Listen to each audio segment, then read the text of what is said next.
자, 여러분 어떻게 휴식 좀 취하셨나요? 자, 휴식을 취하셨다면, 자, 이어서 빈 걷는 수업을 시작을 하도록 하겠습니다. 자, 우리가 지금까지 우리 노인과 빈곤, 노인 빈곤에 대해서 한번 살펴보고 있는데요.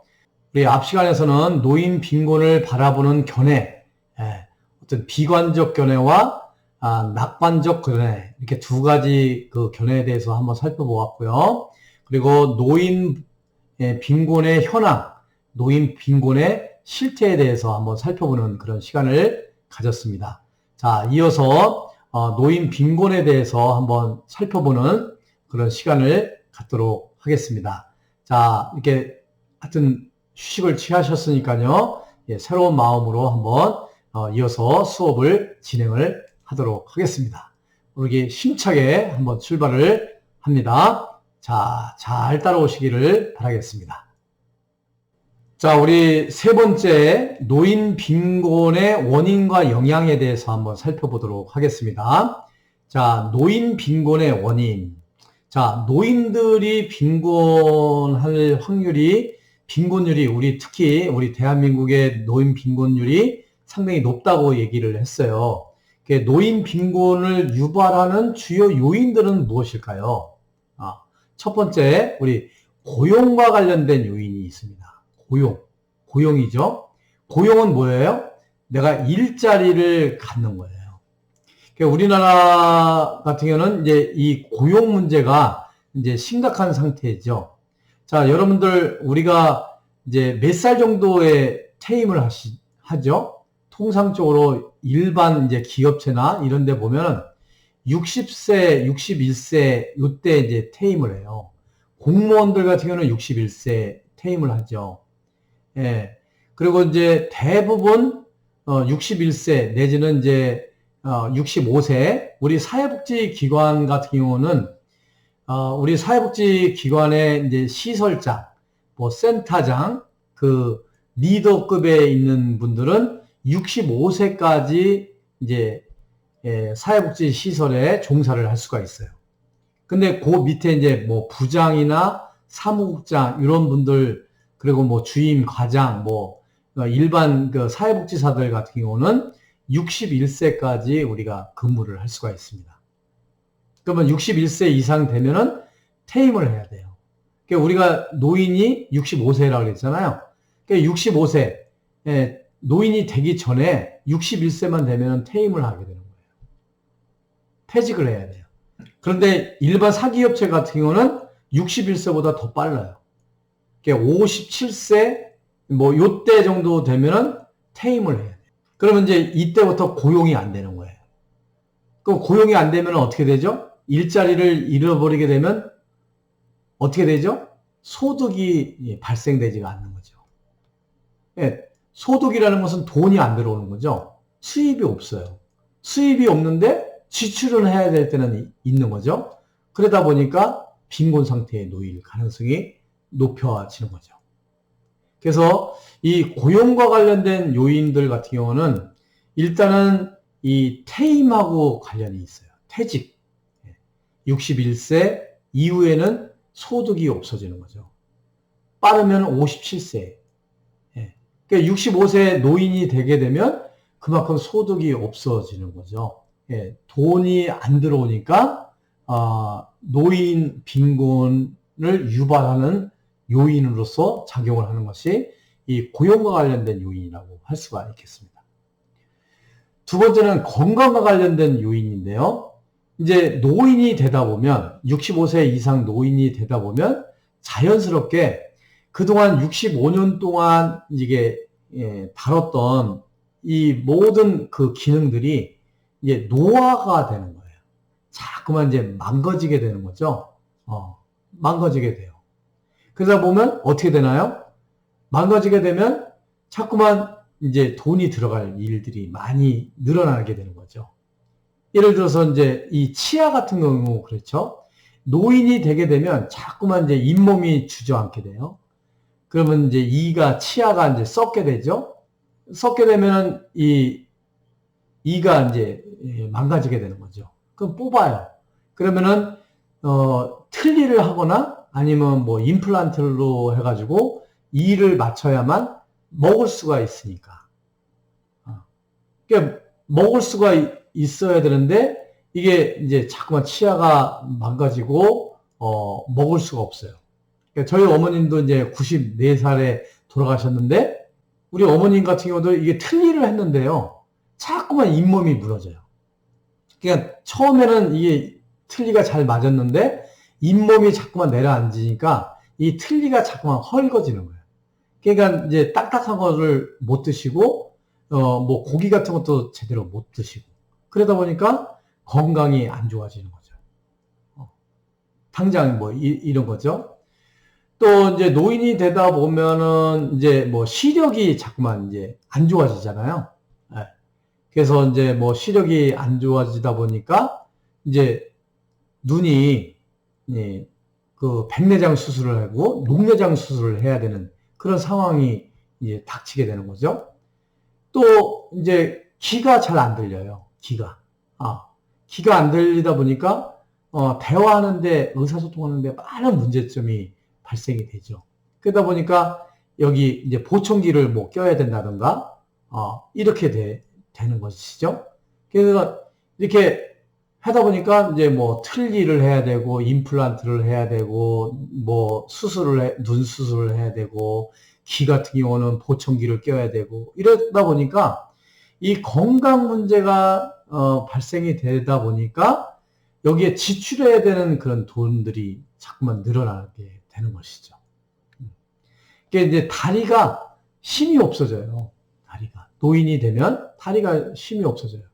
그러다 보니까 이제 부수적으로 이제 뭐 지팡이도 사야 되고 또 다리가 힘이 없다 보니까 이제 넘어지기도 하고 그러면은 이제 뭐 팔 수술도 해야 되고 뭐 이런 문제들이 발생이 되면서 이 빈곤 상태에 놓여질 가능성이 높아지는 것이죠. 세 번째 이제 지출과 관련된 요인들이 이제 발생을 하죠. 이 지출 관련 요인 중에서 이 의료비가 굉장히 증가가 되고 있다는 거예요. 조금 전에도 이제 앞 시간에도 말씀을 드렸지만 우리 어머님 같은 경우는 그 약국을 차리다시피 할 정도로 이 서랍을 열어보면 그냥 뭐 약이 투성이죠. 그러니까 이제 저희 어머니도 이제 90살 정도 넘으시니까요. 이 자꾸만 다리에 힘이 없어지더라고요. 다리에 힘이 없다 보니까 자꾸만 이제 넘어지시는 거예요. 넘어지시다가 보니까 이 팔이 이제 이렇게 골절이 돼가지고 팔 수술을 2번이나 했어요. 결국은 이제 이 다리에 힘이 없고 팔 수술도 하시고 이렇게 하다 보니까 이제 방에서 이제 넘어지셔가지고 이렇게 내진탕으로 한 중환자실에서 한 일주일 계시다가 이제 돌아가셨거든요. 그 원인은 보면 이제 94살 정도 사시니까 이게 자꾸만 이제 노화가 오시는 거죠. 천만다행으로 저희 어머니 같은 경우는 치매에 안 걸리시고 이게 건강하게 사시다가 이렇게 넘어지시고 일주일 만에 이제 중환자실에 계시다가 이제 돌아가셨는데 이 노인분들이 이제 오래 사시는 것도 중요하지만 이제 이 치매에 걸리게 되면 아주 이게 또 심각해요. 치매에 걸리게 되면 그러니까 요양원에 이렇게 모시게 되잖아요.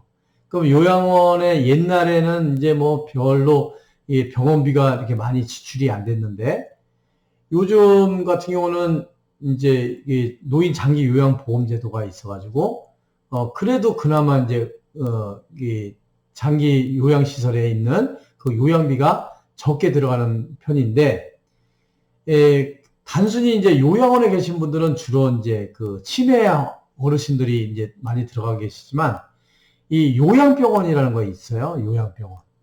요양병원에 들어가면 이 비용이 굉장히 많이 들죠. 의료비가 굉장히 많이 들어가는 그런 상황이 되는 것이죠. 그러다 보니까 이 노인들 같은 경우는 일자리가 없어서 소득이 없음으로 인해서 빈곤 상태에 들어갈 가능성이 높고요. 이 노화로 인해서 건강 문제, 그리고 이제 대부분 이제 의료비 같은 경우는 많이 지출이 됨으로 인해서 이 노인 빈곤을 유발시키는 아주 주요한 요인들로 이렇게 된다는 것이죠. 그래서 이런 이제 노인 빈곤이 그러면은 어떤 영향을 미치느냐? 이 노인이 돈이 없고 노인이 빈곤하게 살게 되면 우리 노인들에게 어떤 삶의 질에 있어서 아주 크게 부정적인 영향을 많이 미치는 것이죠. 그래서 이제 스트레스 확대 이론이라는 측면에서 보면 빈곤 노인은 경제적인 영역에서 스트레스를 더 겪게 되고 이에 따라서 삶의 여러 영역에서도 스트레스를 더 겪을 가능성이 크다는 거예요. 그래서 이것을 스트레스 확대 이론이라는 거예요. 그러니까 빈곤한 노인에 돈이 없다 보면 여러 가지 부수적인 그런 문제들이 굉장히 이제 많이 발생이 되는 거죠. 내가 이제 풍요한 돈이 이제 풍족하면 내가 즐길 것도 즐기고 먹을 것도 먹고 또 내가 어디 고장이 나고 아프면 병원에 가서 이렇게 지출도 하고 그러는데 일단은 돈이 없다 보니까 노인이 되면 아까도 말씀드린 것처럼 고용이 안 되고 일자리가 없어지고 건강도 악화되고 지출할 돈은 많은데 지출할 돈은 없고 이러다 보니까 보통 스트레스 받는 게 아니죠. 그리고 이제 여기에다가 더 플러스 하면 노인이 혼자 사시게 되잖아요. 예, 혼자 사시게 되면 외롭고 쓸쓸하고 고독한 거죠. 이런 어떤 스트레스가 가중됨으로 인해서 그 노인의 삶은 완전히 망가지게 되는 것이죠. 굉장히 부정적인 영향들이 미칠 수밖에 없는 것이죠. 그래서 우리 국가적으로도 사회적으로도 이 저출산 고령화 시대에 계속 노인은 늘어나는데 그 노인들이 풍족한 그런 삶을 살아가는 것이 아니라 노인 빈곤은 점점 심화된다고 한다면 우리 국가적으로 사회적으로도 굉장히 심각한 것이고요. 또 저출산으로 인해서 출산이 안 되다 보니까 생산 인구가 감소가 되는 거잖아요. 그 생산 인구가 감소되다 보니까 이 부양을 한 노인들은 늘어나고 그 생산 인구 그 청년들 이 젊은 층들에게는 이 부양의 의무의 책임에 대해서 굉장히 부담을 느낄 수밖에 없는 그런 상황이 되어져 버리는 것이 이게 아주 부정적인 영향을 미치게 되는 것이죠. 그래서 이걸로 인해서 세대 간의 갈등이 이제 증폭될 수가 있는 거죠. 우리가 낸 세금으로, 우리가 낸 국민연금, 사회보장 기여금으로, 지금 어르신들이 부양을 받는 거잖아요. 근데 정작 이 국민연금 같은 경우, 국민건강보험 같은 경우, 이런 것들이 우리가 낸 그 보험료로 통해서 나중에는 우리가 혜택을 받아야 되는데 젊은 층들이 나중에 국민연금이 고갈이 된다고 하니까요. 내면서도 정작 우리는 혜택을 못 받지만 지금 어르신들이 혜택을 받는다. 이러다 보니까 이 세대 간의 이제 갈등이 일어날 수 있는 그런 부분도 부정적인 그런 영향들을 많이 미치게 되는 것이죠. 그래서 이 노인의 빈곤은 노인뿐만 아니라 사회적으로 또 국가적으로 또 다음 세대들한테도 굉장히 많은 부정적인 영향을 미칠 수가 있다라고 할 수가 있겠습니다. 자, 이제 네 번째요. 여성 노인과 빈곤 문제를 한번 다뤄보겠습니다. 우리가 이제 노인과 빈곤 문제인데요. 이 노인과 빈곤 중에서도 제일 많이 차지하는 게 여성 노인의 빈곤 문제예요. 이 여성 노인의 빈곤. 그 여성 노인의 빈곤은 남성 노인에 비해서 여성 노인의 빈곤율은 더 높은 편이에요. 제가 쭉 설명을 드렸죠. 대부분의 경우 빈곤 노인은 여성 노인일 가능성이 높다는 거죠. 그래서 일부 학자들에 의하면 노인의 경우에는 빈곤의 여성화 경향이 더 심각하다고 주장을 하고 있어요. 그러니까 아까 쭉 제가 설명을 드렸지만 이 여성 노인들 같은 경우는 남성에 비해서 여성은 이 경제활동에 참여한 경우가 거의 없어요. 그러다 보니까 남성들은 연금을 가입을 하고 또 퇴직 후에 연금의 혜택을 받는데 불구하고 여성 노인들 같은 경우는 남성이 돌아가시더라도 그 연금이 승계는 되지만 별반 그렇게 많이 받을 수가 없고요. 또 여성 같은 경우는 어떤 일에 참여를 경제활동에 참여한 그런 경험이 없기 때문에 남성 노인에 비해서 여성 노인이 빈곤 상태에 놓일 가능성이 높고 이 여성 노인들은 주로 살림을 했기 때문에 경제활동에 참여를 하지 않았기 때문에 이 빈곤 상태에 놓일 가능성이 높은 거예요. 그 남성 노인에 비해서 여성 노인들이 수명이 길기 때문에 그 여성 노인들 같은 경우는 남성 노인들을 이렇게 또 돌보잖아요. 그 이제 막 돌보고 의료비 지출하고 뭐 병원비 대고 이렇게 하면서 다 소진이 되는 거죠. 그 남성이 이제 돌아가시면 그때 가서 나를 돌이켜보면 내가 어떤 혜택을 누릴 수 있는 것이 없는 거예요. 그러다 보니까 이 여성 노인들이 빈곤 상태에 놓일 가능성이 굉장히 큰 거죠. 오죽하면 빈곤의 여성화다 이렇게 얘기를 해요. 빈곤의 여성화.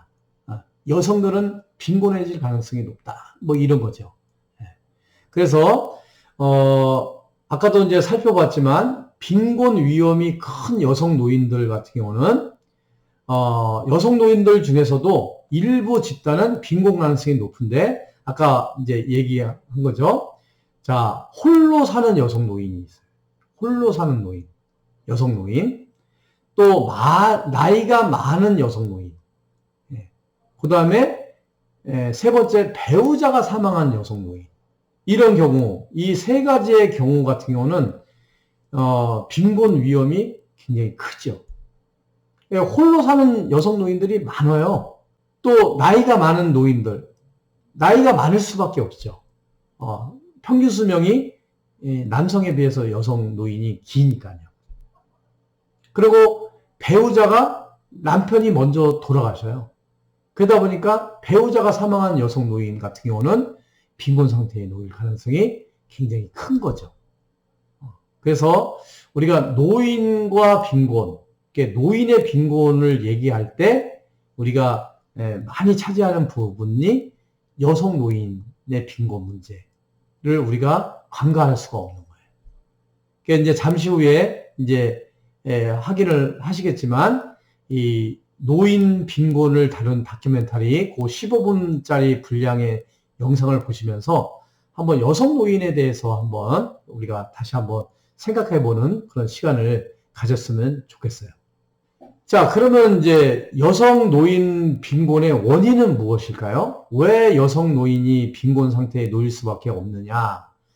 일반 여성 노인의 빈곤 원인을 한번 살펴보면 뭐 여러 가지 이제 요인을 제시할 수가 있는데 첫 번째가 연금과 관련된 요인이에요.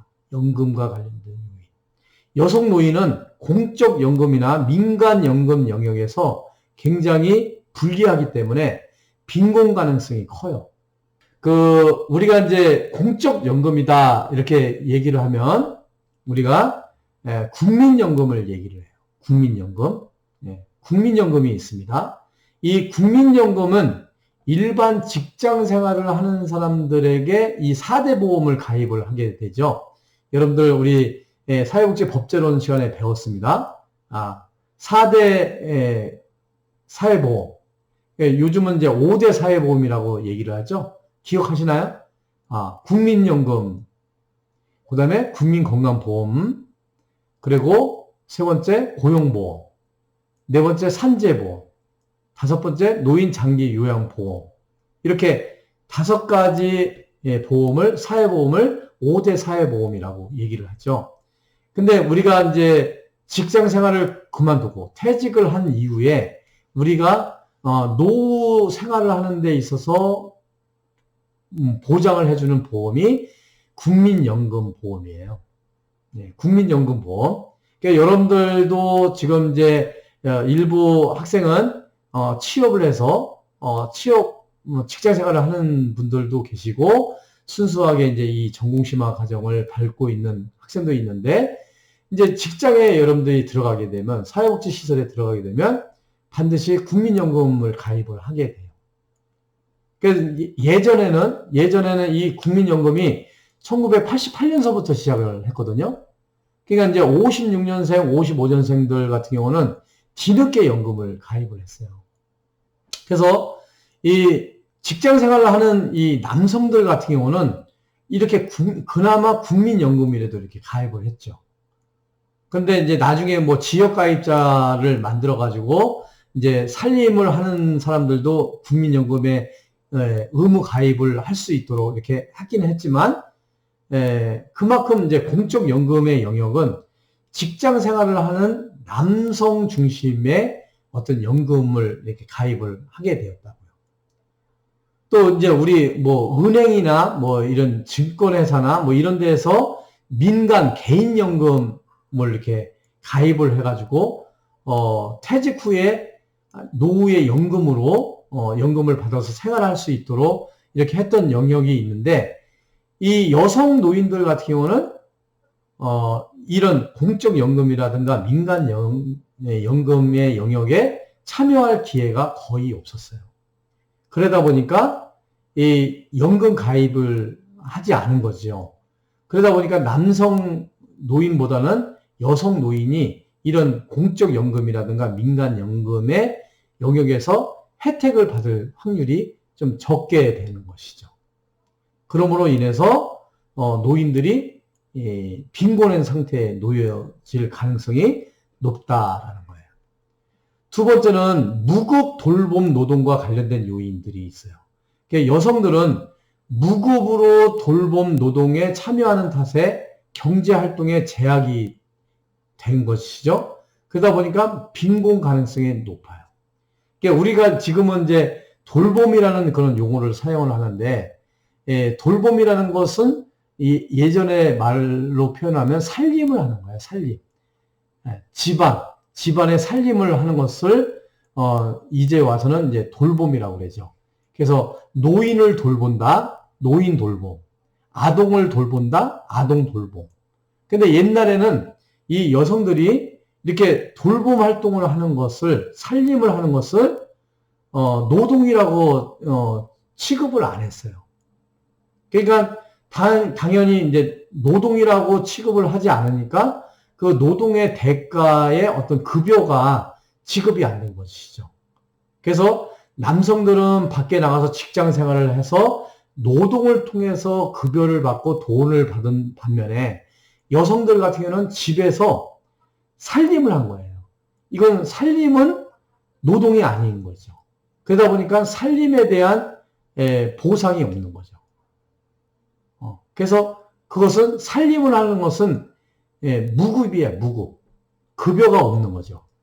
그래서 이제 며느리로서 또 딸로서 뭐 어르신들을 이렇게 모신 병수발을 하고 뭐 이런 것은 하나의 노동이라고 취급을 안 한 거예요. 그러니까 집에서 아동을 출산을 하고 그 아동을 양육하고 보육하고 또 교육을 하는 것은 노동으로 평가가 안 된 거죠. 그러다 보니까 여성들은 고생은 고생대로 하고 그 어떤 수입에 대한 그 연금에 대한 뭐 이런 것들에 대해서 혜택을 받지 못하는 것이죠. 그러니까 살림은 노동이 아니기 때문에 무급이다. 돌봄은 그 노동이 아니기 때문에 무급이다. 이렇게 이제 취급을 하다 보니까 여성들 같은 경우는 그 살림에 대한 그 돌봄에 대한 보상이 없는 거죠.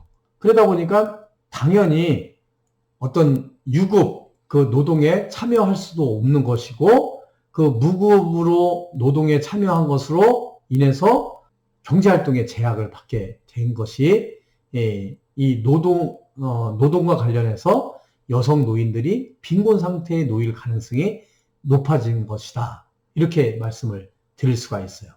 그래서 남성 노인에 비해서 여성 노인들이 이렇게 빈곤 상태에 놓일 가능성이 높다. 이렇게 말씀을 드릴 수가 있겠습니다. 자, 두 번째로 배우자가 사망한 여성 노인의 빈곤 원인. 이렇게 한번 살펴보면요. 자, 배우자가 사망한 여성 노인 같은 경우는 소득원과 관련된 요인이 있어요. 소득원이 부족하기 때문에 빈곤 가능성이 큰 거죠. 그래서 아까도 쭉 설명을 드렸지만 남성이 밖에 나가서 일을 했어요. 그 수입원으로 살림을 한 거예요. 그러니까 여성은 밖에 나가서 일을 한 게 아니라 그 남편이 벌어다 준 그 소득원을 가지고 살림을 한 거죠. 그런데 남편이 사망을 했어요. 배우자가 사망을 했어. 그 소득원이 사라져 버리는 거죠. 그래서 이 부인이 나가서 일할 수 있는 형편이 아니잖아요. 살림만 하다 보니까. 그러다 보니까 이 소득원이 없어지다 보니까 이 빈곤한 상태에 놓일 가능성이 높은 것이죠. 두 번째는 수명과 관련된 요인인데요. 여성 노인은 남편보다 오래 살기 때문에 빈곤 가능성이 크다. 이것은 제가 쭉 지금 이게 설명을 드렸기 때문에 따로 이렇게 설명을 안 드릴게요.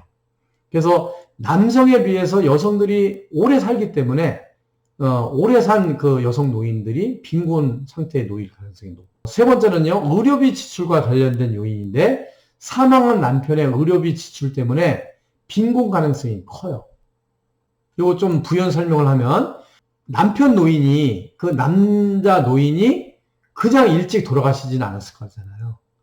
그동안에 이제 몸이 아파서 뭐 병원에 입원을 했다가 돌아가신 경우도 있을 수도 있고, 또 요양원에 들어가 계셨다가 돌아가실 수도 있고, 어떤 뭐 이게 그 남편이 어떤 뭐 사고에 의해서 뭐 돌아가실 수도 있고, 어떻든 간에 그 남편이 부인보다 먼저 돌아가시게 된다는 것은 어떻든 의료비 지출이 있었을 거 아니에요.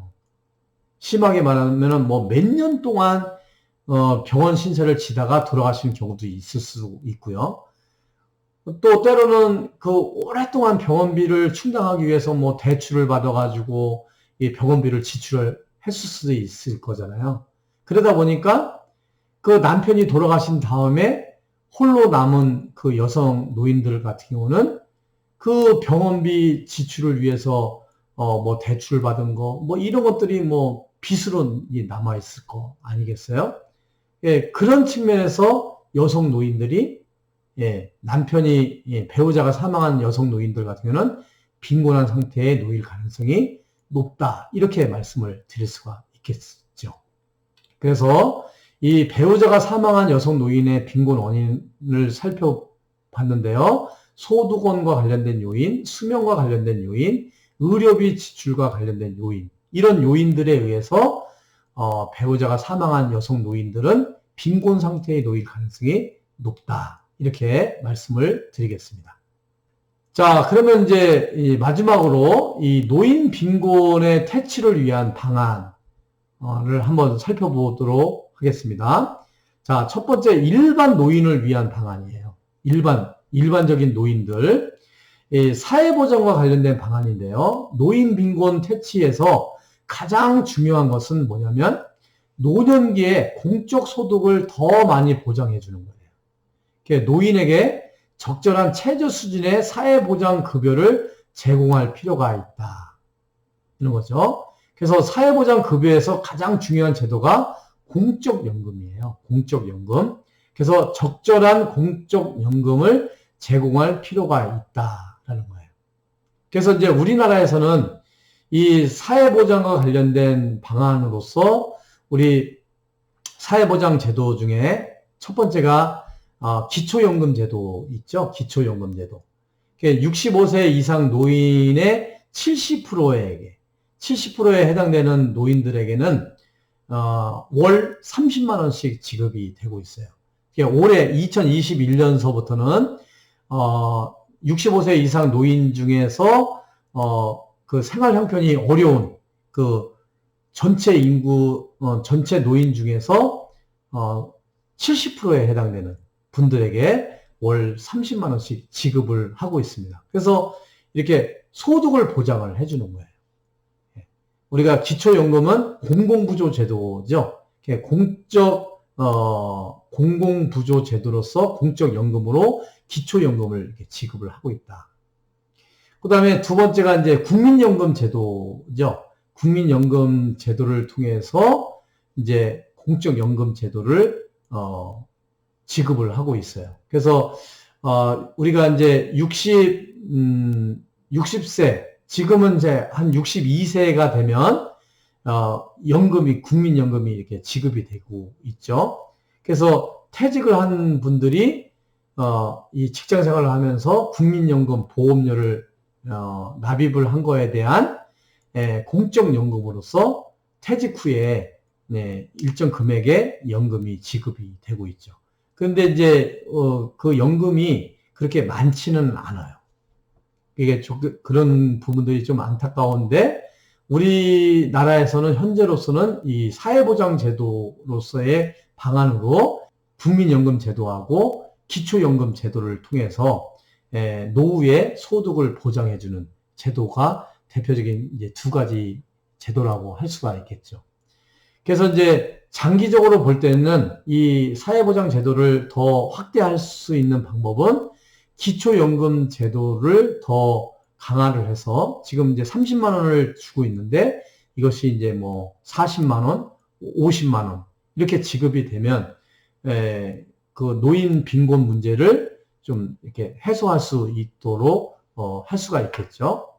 그 다음에 이제 국민연금도 이것을 좀 이렇게 인상을 해준다든가 뭐 이런 방법도 있고 또 하나 이제 국민기초생활보장법상의 기초생활수급자들에게 생계급여를 이렇게 지급을 하게 되는데 어르신들 같은 경우는 이제 그 국민기초생활수급자들 같은 경우는 기초연금을 못 받아요. 요게 이제 그 우리 사회보장제도의 맹점인데 제가 이제 유튜브 동영상을 통해서 이제 이런 거를 많이 제시를 했었거든요. 나중에 한번 필요하다면 그 유튜브 동영상을 한번 참고를 하시면 좋겠는데, 기초생활수급자들에게는 생계급여가 지원이 되기 때문에 기초연금을 주지를 않아요. 그래서 제 주장은 뭐냐? 기초생활수급자라고 할지라도 기초연금 30만 원을 지급을 해야 된다. 이게 제 주장이에요.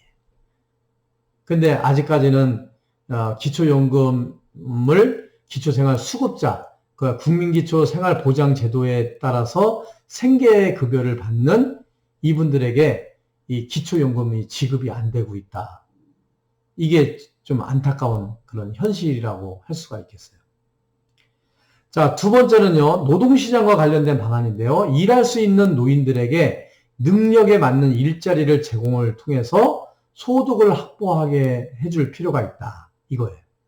근데 뭐 65세 이상 노인들이 일자리가 뭐 있겠어요? 노동시장에 진출할 수 있는 것은 없어요, 거의. 그래서 이제 우리나라에서는 이 노인들에게 일자리를 제공하는 것이 노인 일자리 사업을 이제 노인복지관이나 뭐 노인 시니어 클럽이나 뭐 이런 걸 통해서 노인 일자리 사업을 이렇게 전개를 해가지고 한 달에 한 27만 원, 그러니까 맥심 다 일을 했을 때 27만 원을 지원해주는, 그래서 한 달 급여가 27만 원이에요. 27만 원을 지원해주는 그 노인 일자리 사업을 이렇게 하고 있거든요. 그래서 이제 그런 것을 통해서 이제 뭐 동네를 청소를 한다든가 교통 정리를 한다든가 뭐 이런 간단한 그런 일을 통해서 한 27만 원 정도를 보장을 해주고 있어요. 이게 이제 소득을 이제 증대를 시켜주는 거죠. 그래서 아까 얘기한 것처럼 이제 연금을 받는다든가 기초연금 30만 원, 또 노인 일자리 사업을 통해서 27만 원. 그러면 57만 원이잖아요. 이게 57만 원을 이게 보장해 주는 것이 이제 우리나라의 현실인데, 조금 전에도 이제 말씀을 드린 것처럼 기초생활수급자들은요, 기초연금도 못 받지만 기초생활수급자 노인들은 이 노인 일자리 27만 원도 참여를 못 해요. 그래서 제가 한번 영상을 찍은 적이 있거든요. 필요하다면 그 영상도 한번 제가 올려드릴게요. 그래서 한번 그 영상을 보시면, 이게 참 그 빈곤 노인들의 어떤 사각지대에 놓여 있는 사회보장 제도라고 할 수가 있겠죠. 그래서 여러분들 한번 제 유튜브 영상을 한번 시청을 한번 해보세요. 제가 한번 국민연금, 그 윤춘모 교수의 행복한 세상 거기에 들어오셔가지고 국민연금을 검색을 하면 제가 이런 주제로 기초생활수급자에게는 기초연금과 노인 일자리 사업은 그림의 떡이다 라는 그런 주제를 가지고 이렇게 영상을 한번 올려놓은 게 있어요. 한번 필요하신 분들은 한번 참고를 하시면 좋겠습니다. 어떻든 간에 국가적으로 일반 노인들에 대해서는 사회보장 제도를 강화시켜주고 또 노인이 일할 수 있는 그 자리를 일자리 사업을 증대를 해서 실제 노인들이 이 소득이 증진될 수 있도록, 그래서 그나마 좀 소득을 이렇게 확보할 수 있도록 이렇게 해주는 것이 필요하다, 이렇게 얘기를 할 수가 있겠습니다. 자, 이제 두 번째 여성 노인을 위한 방안인데요. 가정에서의 무급 노동에 대한 보상이 필요하다는 거예요. 그냥 살림을 하는 거, 그냥 돌봄이라는 것을 그냥 무시하는 것이 아니라 이 돌봄, 그 아동을 돌보고 그 이제 노인을 돌보고 이런 것들, 살림을 하는 것을 하나의 노동으로 취급을 해서 여성들에게도 이 노동에 대한 대가로서 보상을 해줄 필요가 있다. 그 대표적인 예가 양육수당이나 돌봄수당이에요. 그러니까 우리가 지금 이제 양육수당은 지급이 되고 있죠. 그래서 이제 지난번에도 이제 말씀을 드렸지만 이 보육시설에 이제 아이를 이제 보내잖아요. 그럼 보육시설의 보육료는 국가에서 다 전액을 지원을 해줘요.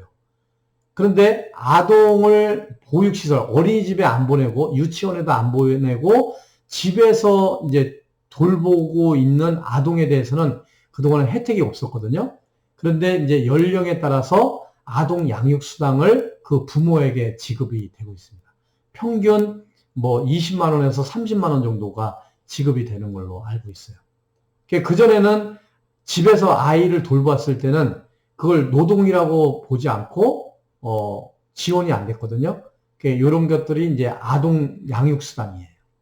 돌봄수당, 그 노인을 만약에 집에서 돌보게 되면 그 돌봄에 대한 대가로 이게 지급되는 거, 이게 돌봄수당이라고 할 수가 있겠어요.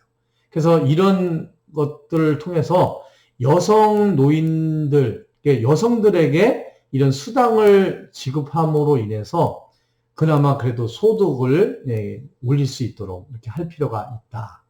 그리고 이제 배우자가 사망한 여성들 같은 경우는 최저 소득을 이렇게 보장해주는 그런 방안들을 우리가 마련을 할 필요가 있다라는 거예요.